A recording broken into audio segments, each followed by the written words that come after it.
everybody!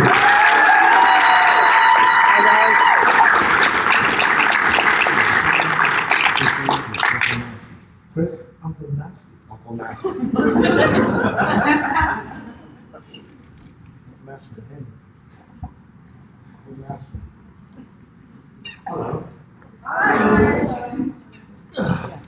So I'm late and early at the same time. Right on time. So I agreed to swap with Spencer because he had a plane to catch. Plus it's Spencer. Rock and roll man. So. All right. Would you like to make any kind of opening? Nope. Okay, you want to answer some questions? Well, I assume you were going to start by saying. I will start by saying this. Because I say this quite regularly. A lot of you all weekend have been asking me how I like Oklahoma City. Have I been to Oklahoma City before? The answer is I have been to Oklahoma City before, but I was in and out. It's part of the trick of doing these things, you know, is you get to see the airport and the hotel, and then the airport again, and maybe a restaurant in between if you're lucky. I did, as those of you who saw the video I posted online will know, I did get to take a walk around Scissortail Park on Friday morning, which was very lovely. I managed to do it before it got too damn hot. To be walking around anywhere. But also, you all keep saying thank you for coming to Oklahoma City, thank you for coming, thank you for coming, thank you for coming. And I get that. But what I always say back, and what I want to say to everyone is, it's fine me being here. It's not complicated for me to be here. I get on the plane, somebody else pays for the ticket, and I get on the plane and I'm here. The important thing is that you guys are here. This whole convention circuit is an extraordinary thing, and it happens almost every weekend, coast to coast. You know, there is north and south, there is a convention going on somewhere in this wonderful country, and it is all kept afloat by you. These things don't happen unless you guys turn out and support it. So the issue is not me being here, the issue is you taking the trouble to turn out and pay ridiculous amounts of money and you know. So the thanks are to you guys. Round of applause to y'all. If you don't support these things, they don't happen. Simple as that. And typically, y'all are aware I normally break the ice with an easy question, and the question that I've asked pretty much everybody is what he just said. All right. So we have some people already lined up.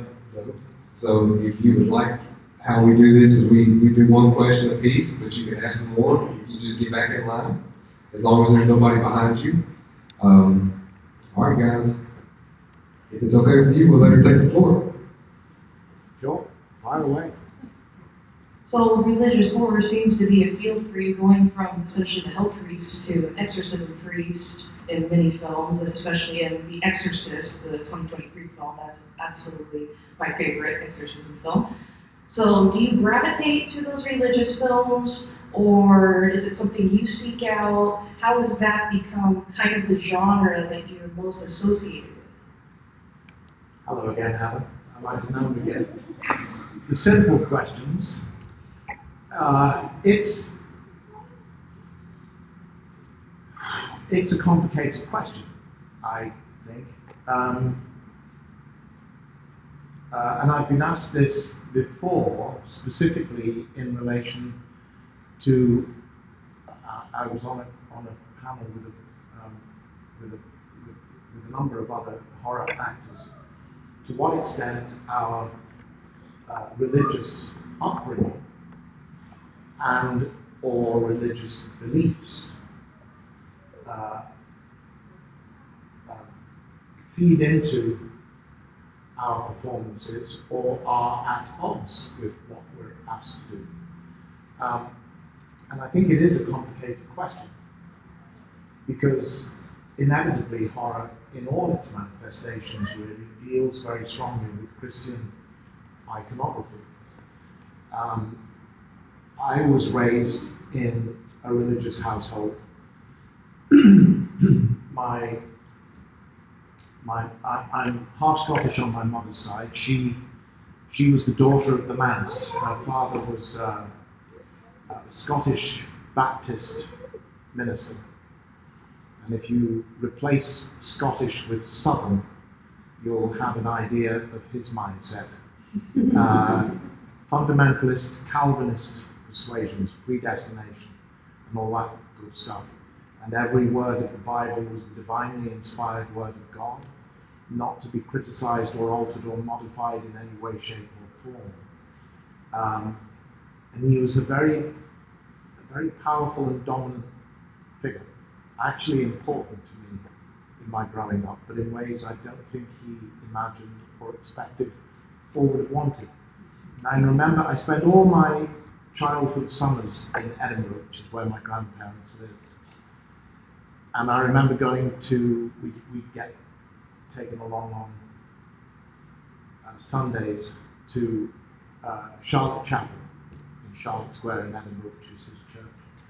And I remember watching him in his black gowns, making his way up into the pulpit with, it seemed to me, a little bit of a theatrical flourish. And I remember sitting watching this as a boy thinking, that looks like fun. I could do that. And I think in some ways I have, but minus the Christian theology. I describe myself as a religious atheist, which confuses people. But in strict terms of Christian theology, the Nicene Creed, which when my mother married my dad, his family were all solidly working class Church of England family in Liverpool. My mum came to Liverpool when they were married, which is where I was born, and I suggest that they compromised between Baptist and Church of England, and they became Methodists, which is what I was raised in.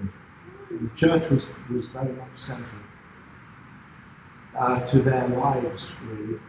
The Nicene Creed, which lays out all the basic ideas of Christianity. Jesus Christ is the only begotten Son of God, born of a virgin.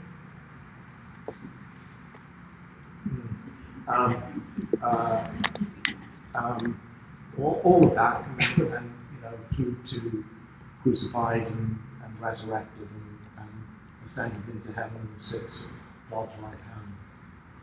That God created the heavens and the earth in 6 days and rested on the seventh. This is palpably bullshit. This is palpably what people understood at the time that the story of Genesis was being written. It's a beautifully poetic idea about the creation of the universe and the creation of the world and the creation of us. It has no greater validity, in my opinion, than the Navajo creation myths or any of the bazillion creation myths that exist around the world when people try to make sense of the fundamental question. Why are we here and who put us here? In my lifetime, we have learned so much about ourselves, the way we work, our origins, our story, the story of life on Earth, the story of this planet, which seems to have quite happily sat around for 3 billion years with nothing but single-celled organisms on it. And if a meteor hadn't landed in the Yucatan Peninsula, I don't think there's any reason to suppose that this would not still be a planet of dinosaurs. They held sway on the planet for 250 million years. And we are that, and there's every reason to suppose that it's only because of the demise of the dinosaurs that we're here at all. You know, the old image that if you hold your arm out and the top of your shoulder is the creation of the planet. Human life on this planet is the bit of fingernail that I clipped off and threw in the bin this morning. That's how short a time we've been on this planet. We are an extraordinary species, there's no question about that, good and bad. We are astonishing things, and we have done astonishing things, and we have done terrible things. But the idea to me that this planet was created for us 4 billion years later, I think it's silly. You know, when I was a boy, it was assumed that life could not exist at the bottom of the ocean. It was too cold, it was too dark, the pressure was too great, and that held until we went down to the bottom of the ocean and found that it was full of life. Nobody thought that life could exist in the acidic pools in Yosemite until they started analysing the acidic pools in Yosemite and found life there. And the deep sea vents, which are spewing pure sulfuric acid into the ocean. You and I can't exist there for longer than 2 seconds. And there's life thriving around those tunnels. It's extraordinary. And it's mind-bending. And to know that we live in a universe that is 14 billion years old, and there's a possibility now that is a massive underestimate of the age of the universe. I don't understand it. I can't wrap my head around it. I think the image of the universe that science has given us is very Lovecraftian.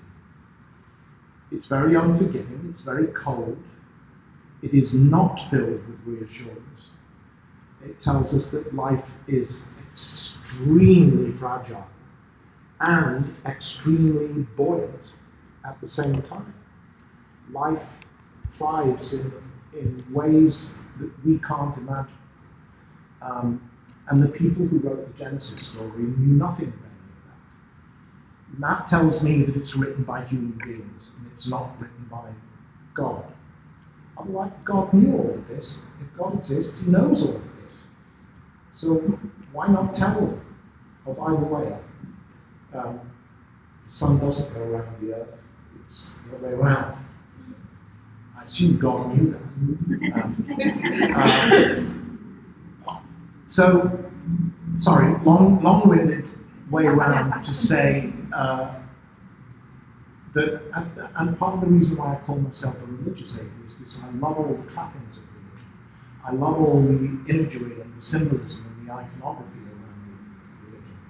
I cannot go to Italy or Spain and pass a Catholic church without putting my nose in, and I love all of that. Give me a church full of relics, bits of bone and bits of the true cross and all the rest of it. I'm there, I'm at the front of the line. I love all of it.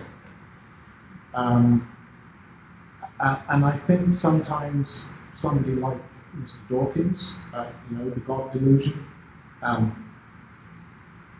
it's a great book and it's an important book, but he is so mechanistic that I think he throws the baby out of the bathwater sometimes. And in the imaginative impulse that is at the heart of horror, I think it's not very far away from religion. Religion deals with life and death and resurrection.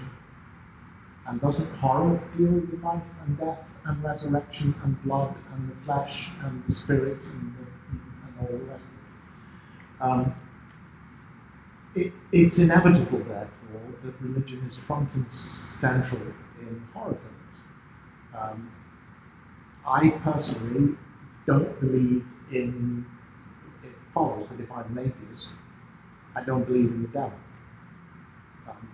The devil had no existence until religion came along. It's created by human beings, not by God. So I don't believe in demons.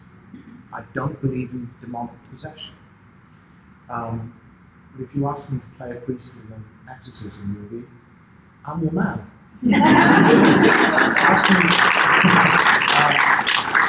Ask me to wave a crucifix in front of a vampire, of course. It's central to Hellraiser because we're talking about hell all the time. But there's no mention of the devil anywhere in Hellraiser. And I think that was deliberate by Clive, that he kept all of that out of the Hellraiser mythology, as it were. So hell is never talked about in terms of Christian theology.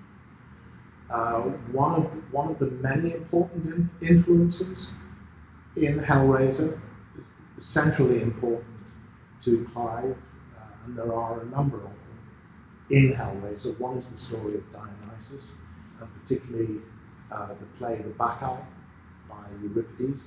The second is Christopher Marlowe's Dr. Faustus, and the third is Paradise Lost by John Milton, who says at the beginning, and with apologies to the great man, I'll paraphrase him, but his kind of front quote to Paradise Lost is, "The mind is a place entire unto itself, capable of making a heaven of hell and a hell of heaven." And I think that's where Hellraiser is. Of course, then in the Scarlet Gospel, Clive blows that wide open and makes it very, very, very theological, but on a cosmological scale.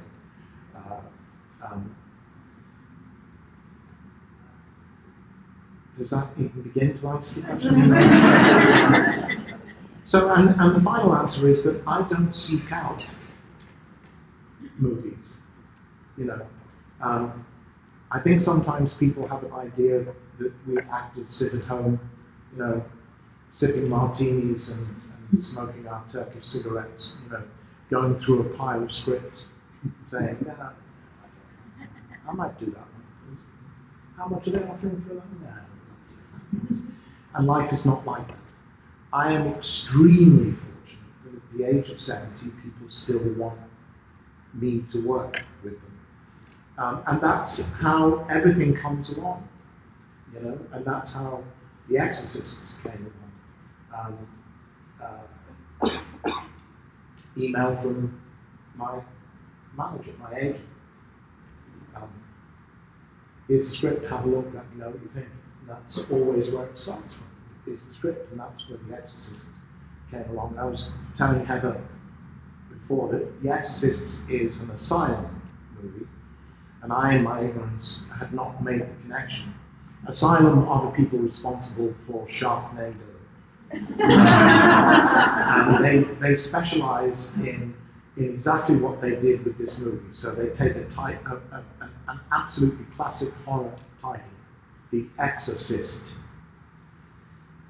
and they make a movie called The Exorcists,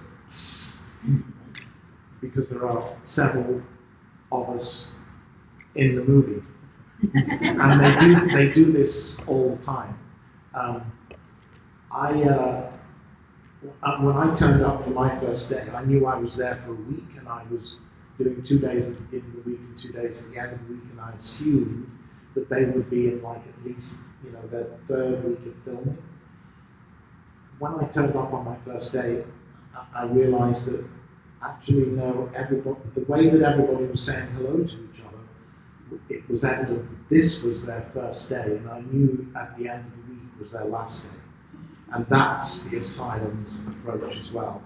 Shoot a movie in 6 days on less than $100,000. The extraordinary thing with The Exorcists is Jose Prendes wrote the script and directed the film, and it's an impossible way to make a movie. It's crazy. It's absolutely stupid. One of the producers came along in the middle of the night shoot, which is always a bad time to want to, make small talk with an actor. At 3 o'clock in the morning, 4 o'clock in the morning, or whatever. And I wanted to say to him, why are you doing this? Why don't you just sell sausages? Because, or second-hand cars, it'd be easier, wouldn't it? Jose actually wrote, I think, an extremely good script that works on a human level as much as anything else, and has produced at the end of it a really rather good film, much better than Exorcist Believer, in my humble opinion, which came out at almost exactly the same time. So that's The Exorcist. Well, they put the trailer up on YouTube. But the first comment, Doug, what are you doing in an asylum room?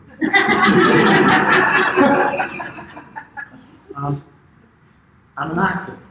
What am I doing in an asylum movie? I'm acting.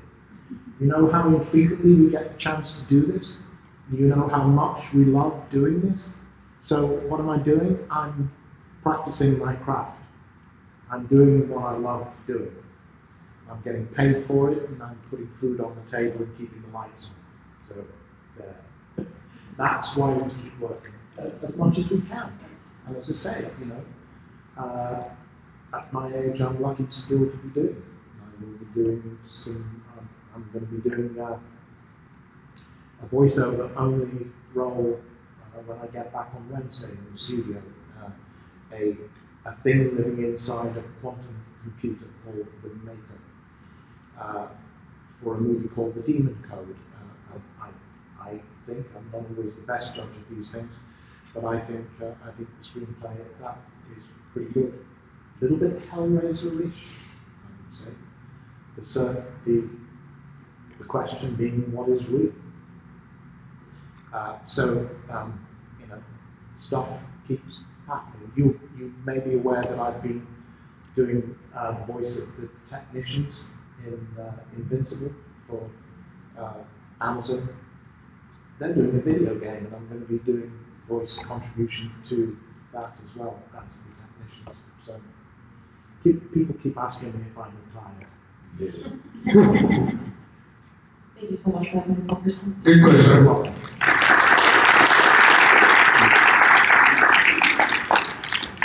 Hello again, Doug Bradely. Hi. The only question I really have is that how did you first meet the frontman singer of the black metal band called Cradle of Filth, and how you became interested in collaborating with his work? Very simple. I had already look. I am a massive disappointment to my fans because I don't do heavy metal. I'm a music obsessive, and I don't do heavy metal. Somebody brought me a picture of me as Pinhead with Lenny from when we did the Hellraiser video together. And he began by, it wasn't you, was it? No. No. That was a question to you. Oh. It wasn't you who brought me that photograph. No, okay. No, I didn't bring it. Well, you would know. And the question, he started by saying, I know you're not a metalhead. And I said, well, let me stop you right there, because nor is this guy. What did he say about Motorhead?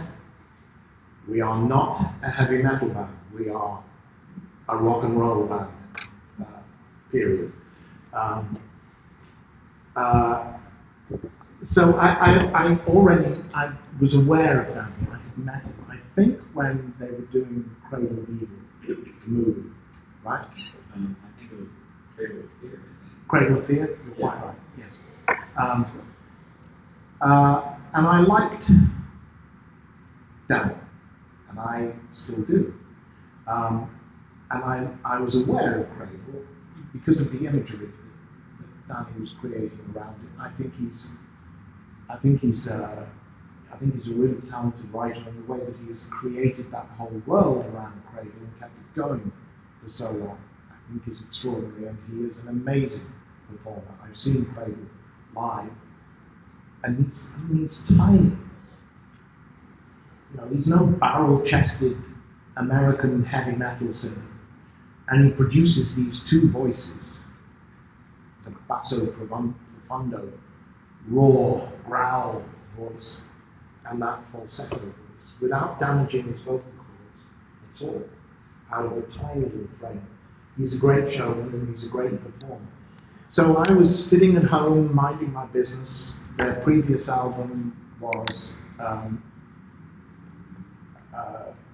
you'll know better than me, not Beauty and the Cruelty and the Beast. Yes, Ingrid Pitt had done some voice work on that album. I knew Ingrid, and I'd have that discussion with her. So I'm sitting at home minding my business, and the phone rings, and it was Faye Wolven, who was the Bat Punk band's manager. Hi, Doug. Danny's in the middle of recording the new Cradle album at the moment. It's called Million, and it's something of an homage to, obviously, to Nightbreed and to Clive's work in general. And he was wondering if you would be interested in contributing some spoken word to it. We don't have very much money. And she wasn't joking about that, but I lived in London at that point, and Danny was recording down in Sussex near Battle, not too far away from me, so I said yes. Jumped in the car, went down, did the recording. Whole new level of respect for what they do. I came out of the sound booth, and I said to Danny, if we do this again, could you write something in 4/time, please? So I can catch an on-beat and an off-beat. Because there's kind of 2719 heavy metal time signatures. Very confusing. Maybe you're trying to, go with it. And that was it. Yeah, a couple of hours recording, and we went to the pub, and that was it. And I got to know that kind of classic lineup of Cradle, I suppose, pretty well. A bit of time went by, and I'm at home minding my own business, and the phone rings, and it's Faye, and she said, "Hey, Danny's in the middle of recording the new album, and he was wondering, and we still don't have very much money," and I said yes. So I did Million, I did Thornography. There's another one I'm missing. It came right after Thornography, I think. I can't remember the title. And then, well, then the fourth time I worked with Cradle was Godspeed. There's another earlier one, and then the most recent album I did as well. So I've now done 5 albums. I said to Danny that they should change their name to Doug Bradely and Cradle.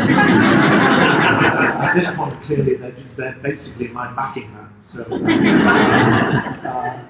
but Danny is great, and he really is a talented writer, and he's very funny. He's very funny, very smart, and we get on very well together. So anytime he wants me to work with him, the answer would be yes. Fantastic question, bro. Thank you. Thank you so much.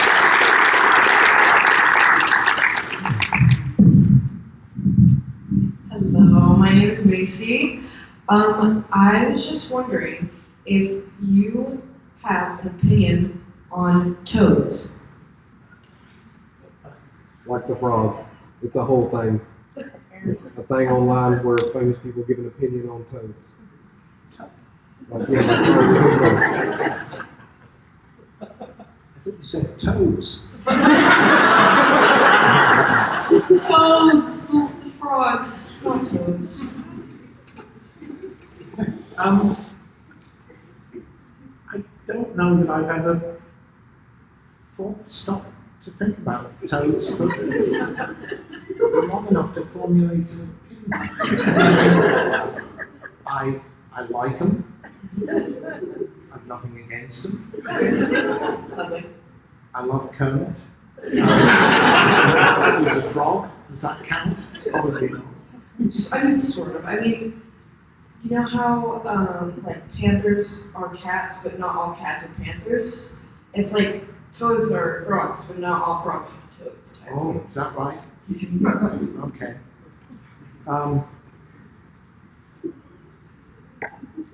Toads are cool, man.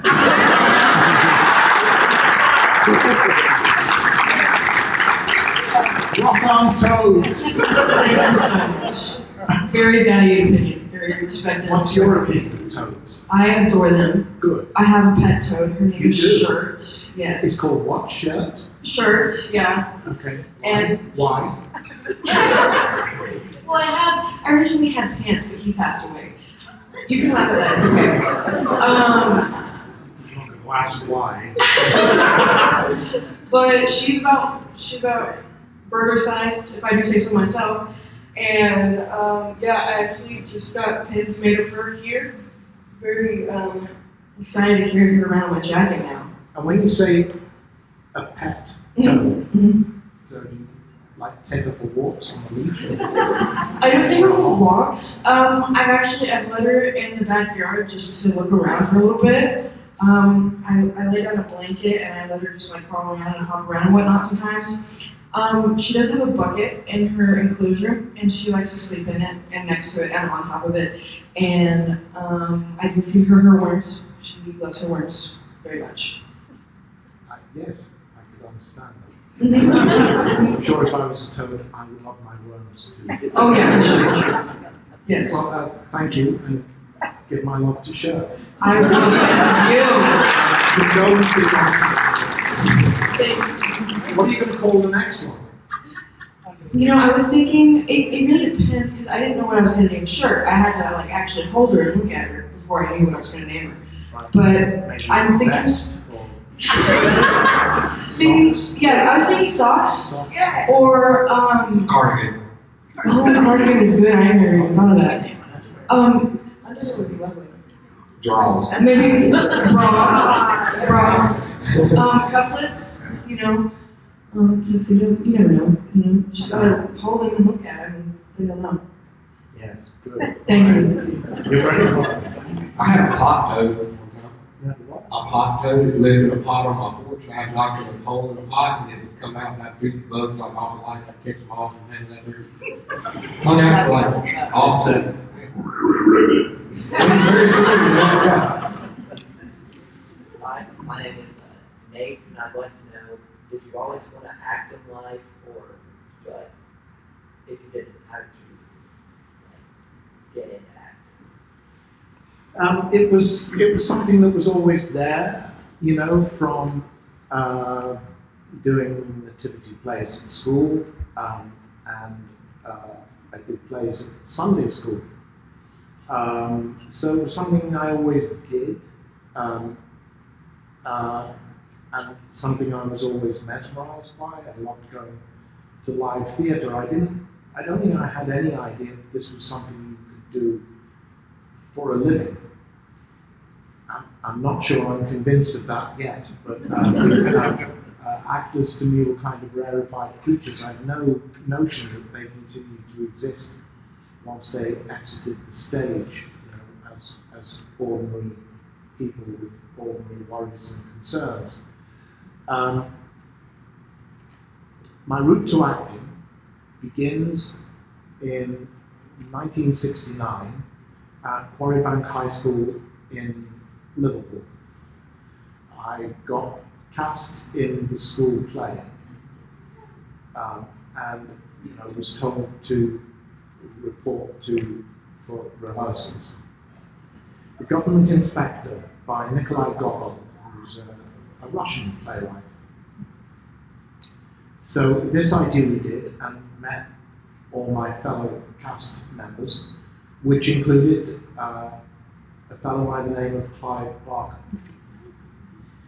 That was the day that changed my life. I'm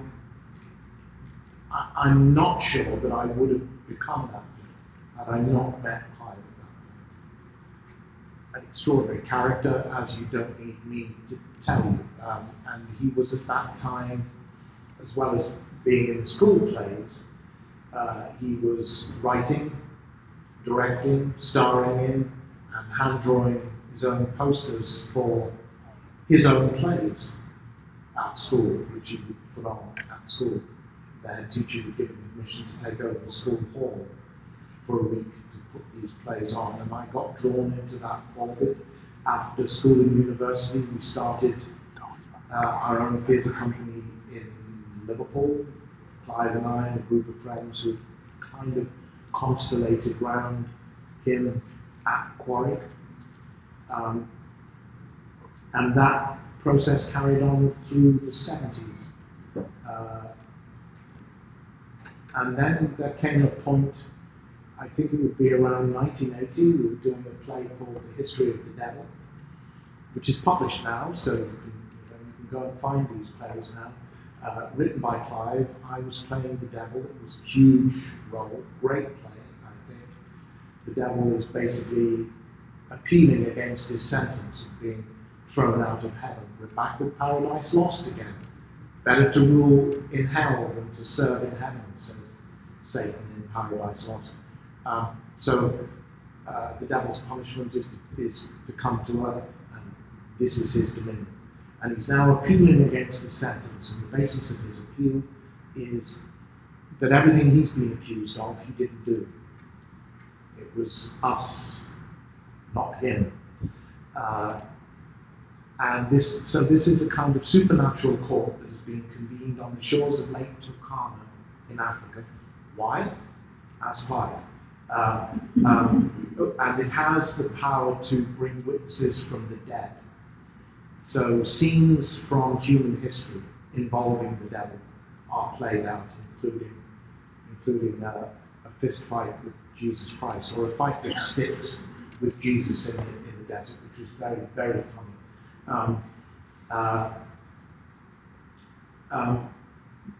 And his appeal is successful, and he is allowed to go back to heaven. And he returns very quickly, screaming and wailing, because heaven is empty. God has given up on us all and fucked off long ago. Now he's got what he wanted. There's nothing there to be had. Somewhere in the course of doing that, we were back to Scotland again. We were at the Edinburgh Festival and doing very well with that play, being successful. And that was the point at which I thought, and by this time, I'm like 20, 24, 25, 26, something like that. And I thought, I guess this is what I'm going to be doing. Because nothing, well, with obvious exceptions, nothing gives me more pleasure in life than doing this. And I had the option at that point to decide, do I now stop and go to theatre school and have somebody else teach me how they think I ought to do this? And I didn't really want to do that. I think I felt, that I'd been doing this for quite a long time. I'd made my mistakes in public. I'd learned on the job. And I was arrogant enough, if you like, or confident enough to feel that I could do this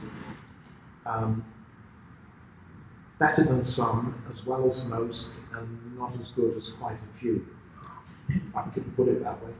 And I did. So the theatre company that we had, the Dog Company it was called, came to an end around 1982. And I got my equity card and I went off working in repertory theatre in England towards the end of 1985. I was at a party which Clive was also at, and in the course of that he said to me, by the way, I'm trying to put together a low-budget independent British horror movie, and I think there might be a part in there for you. And I said, oh, cool. And the conversation moved on to The Price of Fish or something else, Although he didn't name it, that was Hellraiser. and a year later we were shooting it at Liverpool Production Village in London. So that's my journey into acting and into Hellraiser. Thank you.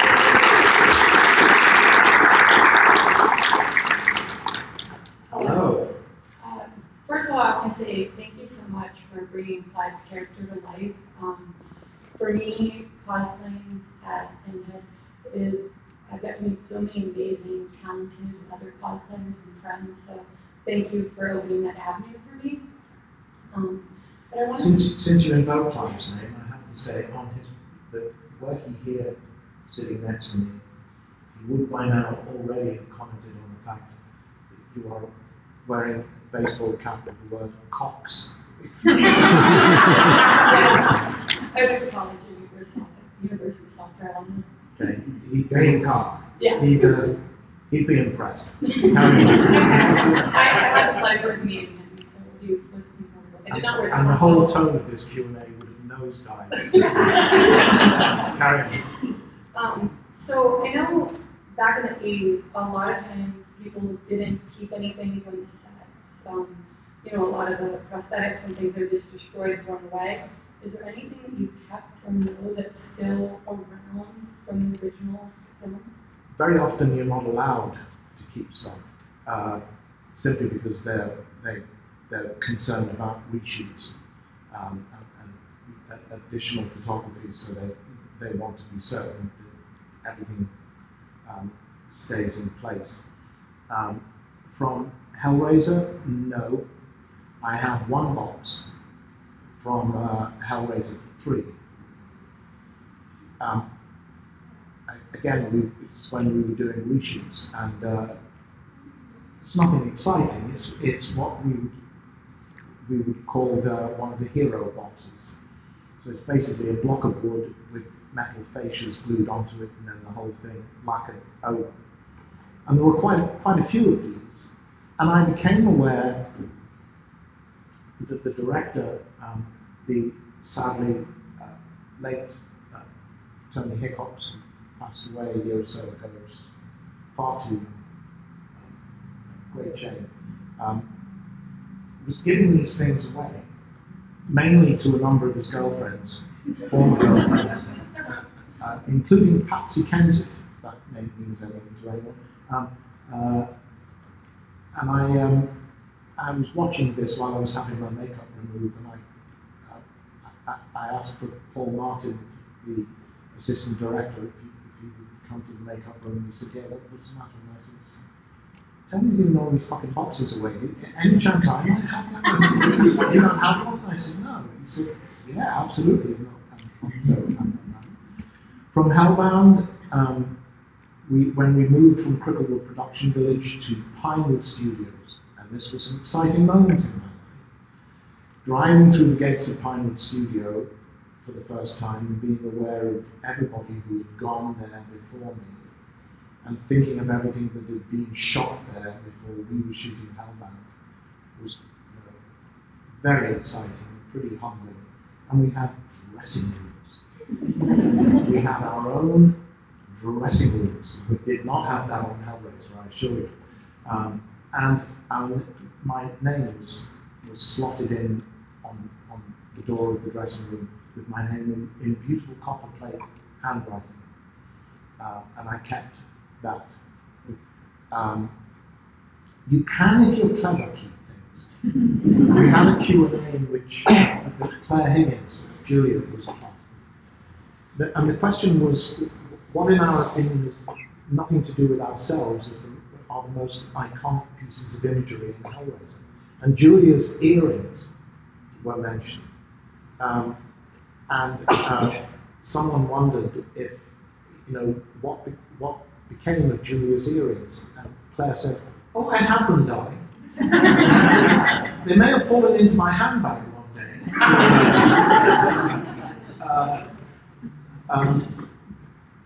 And there's the story of Cenobite's costumes. Jane Wildgoose' magnificent costumes for Hellraiser and Hellbound, to all intents and purposes, disappeared.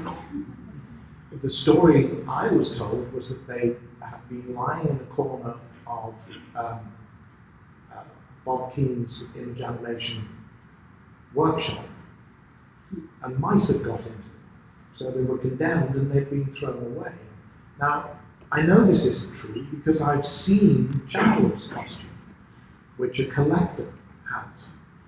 And he also, I just did a show in Sacramento, and the guy came and he put down on the table in front of me what I knew straight away was one of my original weapons, the curved knife, and I knew it straight away because I knew it was Jane's work, or I think she commissioned it out to somebody else, but because it had these wonderful designs in the handle, and it was a solid piece of metal, whereas in later movies they were sometimes cut out of plywood or something.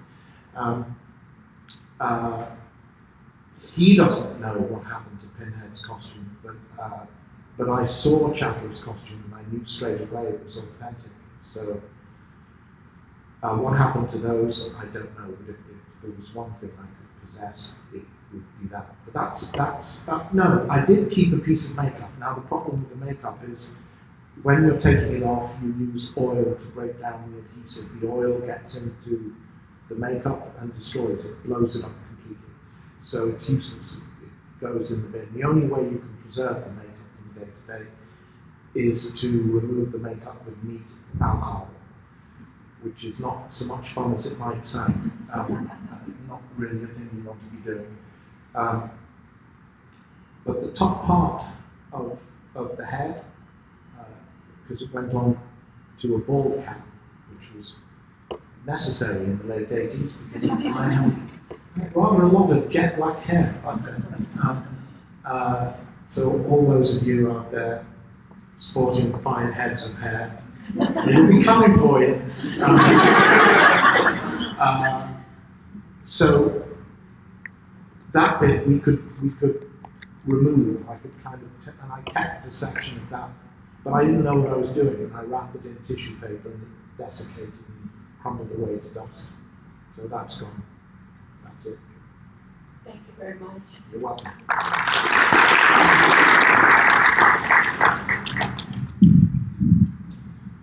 Hello, I'm Tate, like the gallery, and I too am worried about my hairline.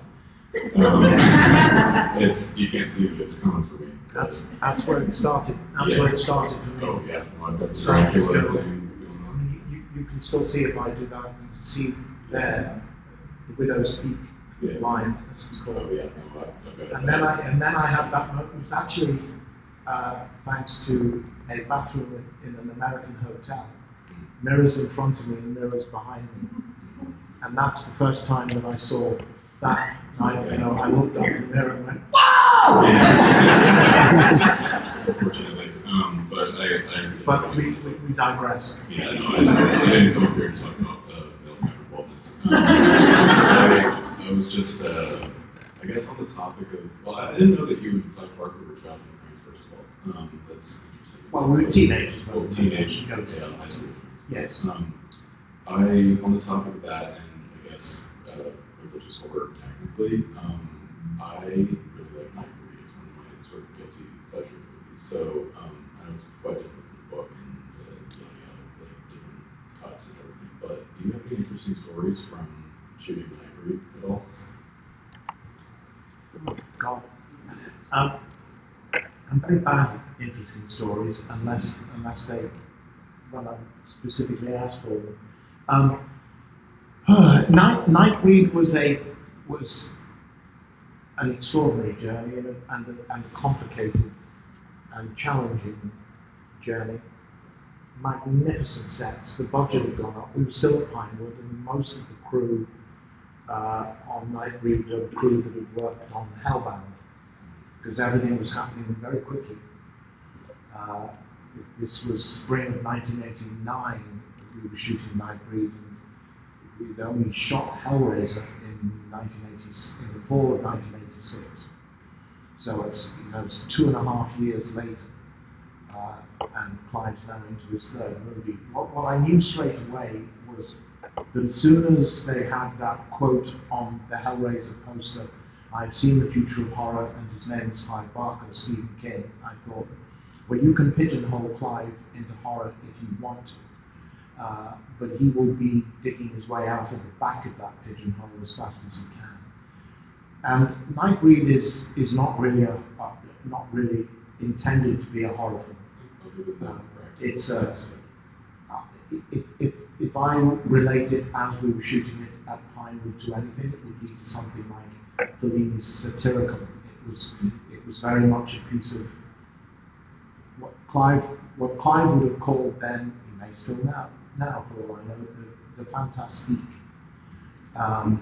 It's basically a love affair between a girl and a dead guy, which of course is basically the story of Hellraiser as well. And pertinent to Hellraiser as well. The fundamental idea is that the monsters are the good guys and the humans are the baddies, and the monsters want nothing more than to be left alone in peace and quiet, to be weird and fucked up living under the cemetery. And the humans won't let them.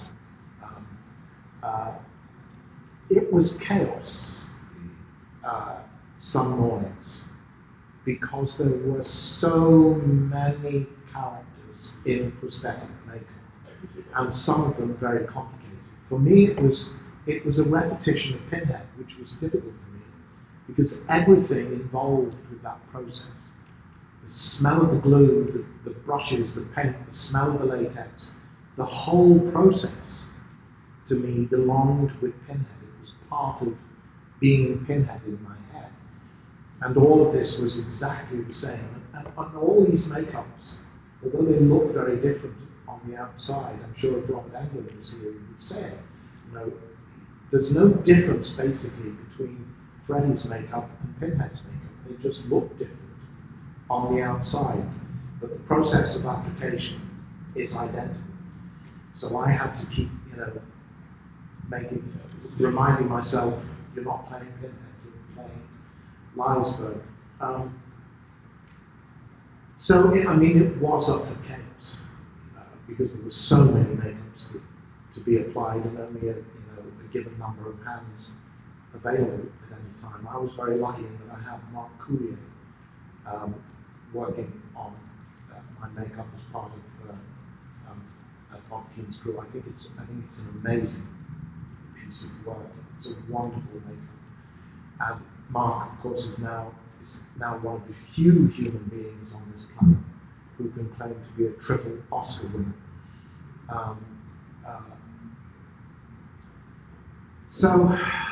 Wow. I don't know. And then, of course, it all changed because we came into work one morning and everybody was saying, "Have you heard? Have you heard? Have you heard?" And Chris Figg, who had produced Hellraiser and Hellbound and was now producing Nightbreed with Clive, had been fired because I think he played fast and loose with the truth when he was getting the budget together. God knows he's not the first producer in movie history to do that, but you get caught with your pants down and he was gone, and it meant that we had to finish the movie with finance on the set, which is a miserable experience because they literally call the shots. So if a director, if you're the first take of something, the director may say, "Great, that's good, print that, I want to go again." Finance will say, "Why? You just said print that. So you're happy with that take?" And the director will say, "Yes, but I think there's a couple of things I'd like to tweak." "No, if you're happy with it, you've got it, move on." And it's a very soul-destroying way of working. It's happened to me twice. And it kills creativity, basically. And then, of course, Clive was caught in an almighty fight with Fox who wanted a horror movie come hell or high water, and were damn well going to get one, and wanted to turn Nightbreed into a slasher film, which it was never meant to be. And they hacked the film to bits in ways that made no sense of what was going on, some of which now does make sense in the Cabal cut. Yeah. And they gave me a German accent. Yeah, It's not me. I was curious about that. Okay, I got a phone call in London saying, you know, we need to ADR your lines. That's not unusual, especially in that kind of a film. I ADR'd all my lines for Hellraiser and for Hellbound, so that wasn't remarkable. But they were telling me it wasn't going to be me. Now I like to think it wasn't because they thought my performance was bad. I think it was just because they were saying, we are not about to fly you as we would have to first class from London to LA and put you up in a 5-star hotel for 3 nights, when we can get Fred half an hour's drive away to come in for, you know, scale rates for half an hour to record your lines. So I think that was what happened. But I had no idea he was going to have a German accent until I sat down to watch the premiere. Nobody warned me. It was just suddenly, you know, Landsberg is talking like this, and I, you know, I think, as far as I'm aware, it was not an idea ever in Clive's head. I think, you know, some studio executive, God bless him, fell out of bed and banged his head in the morning and thought, oh my God, Lylesburg, he's German, right? He's got to be German, called Lylesburg. So, yeah, so with the Cabal cut, I got my voice back, which was good. That's the one that I've seen, really. Like, my fiance is from Wales, and so we're long distance, and we recently watched Nightbreed together, but we just pressed play at the same time. And I realized a little ways in that we were watching completely different cuts of the movie, and so it was a little bit confusing. The ending in both is completely different with Decker and everything, but...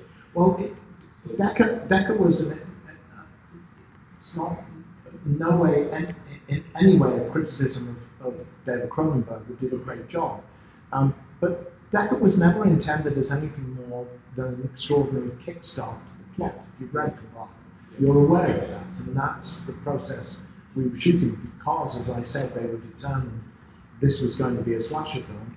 They wanted to move Decker to the center of the story as the serial killer. And it didn't work. It didn't work because that material was not written, because that's not what Clive intended, and there wasn't enough material to make that work as a central theme in the story. It was just a stupid decision, you know, and not respecting the creative decisions that had already been made about that. Clive knew what he was doing. You know, it's a problem when studio executives decide they know how to make movies, because invariably they don't. You know? We as actors and directors don't know how to run a film studio. I wouldn't have a fucking clue. I wouldn't dare to tell anybody how to do that. Don't tell me how to act. Thanks for your question, brother. Awesome. Thank you. All right, guys, it's going to be the last question. But just like always, I need y'all to take a group pick. You have a question too? Oh, it's not so much a question. I kind of talked to Zero yesterday, but I wanted to follow up with something. That's okay. All right, yeah, as long as it's quick. Yeah, absolutely.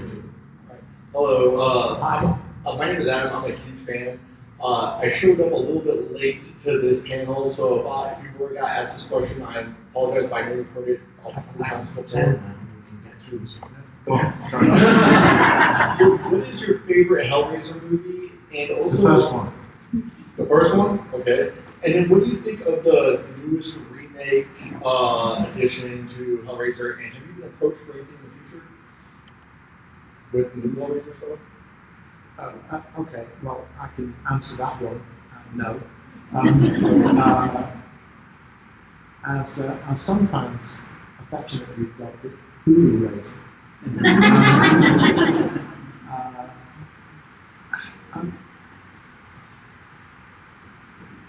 I thought the most impressive thing about the film was the design elements. And I loved the redesign of the Cenobites. I had no problem with the idea of Pinhead being female. I wore a skirt, you know, how transgressive of me. I had no problem with that, and I thought she looked great. I loved the change in the palette to those kind of intestinal pinks and purples and dawn colours. And I loved the redesign. I thought it was a brave thing to try and do, to redesign an iconic makeup, and I thought they'd done it well. And Jamie is tiny. There's nothing of her across the shoulders, and I rather liked that. And to be honest, I was getting a bit bored with the film. And when she came on screen, I perked up. And she looks rather dull, rather childlike. And that, I was fascinated because, you know, we have a child dressed as Pinhead on the back row. And this is a universal theme. I have so many Pinhead baby dolls at home that have been given to me by fans over the years. It's clearly an idea that people have in relation to it. And I was thinking that. And it was a very still, quiet, calm image. And I thought, you know, my Pinhead's very in your face when he first turns up in the hospital. Very, very butch, very macho, you know, we're Cenobites and we're this and we're that and we do this and do what we want and we'll tear your soul apart. It's very so she's not that at all. And I again was flashing back to Clive's description of Pinhead in Hellbound Heart as having a light and breathy voice like an excited girl. And I thought, that's what I wanted. I wanted something very quiet, very calm, which can still be as nasty as you want. It comes into you quietly and calmly, not second. You know what I mean? Okay. And then they gave her a voice that sounded like me. And I'm sitting watching it and I went, why have you done that? Because it didn't match, it didn't match. And some of it was the image of her standing on the water at a distance. Beautiful, beautiful.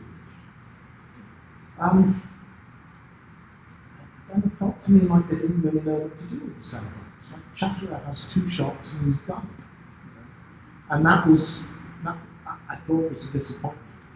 But lots of the design elements I thought were very strong. But the basic story was just a bit, I didn't really care about them. If the Cenobites had killed them all there and then, I would have said, yeah. Go Cenobites. Awesome. Thank you for your question, bro. So real quick, I kind of asked you everything I needed to ask you yesterday, but you asked me a question I didn't really have the answer to. You asked me about my name, and my name is Ruzel, and you asked me what that was. I just said, I think it's French, because that's what I was told growing up. It doesn't really sound French. And after you asked me, I looked into it. Well, it could be originally Ruzel or something like that. Yeah, so I looked into it. Apparently it's Dutch, and it was pronounced Ruzel, apparently. Okay. But yeah, my grandfather, I get that name from him, and they always called him that, so that's all. I just wanted to tell you that I was going to go by your table, but since you're already here, I thought that. There you go. Yeah. That's it. Thank you so much for everything. Thank you for that. Everybody come together like you're all together. Let's get a picture with Doug. Thank you, guys.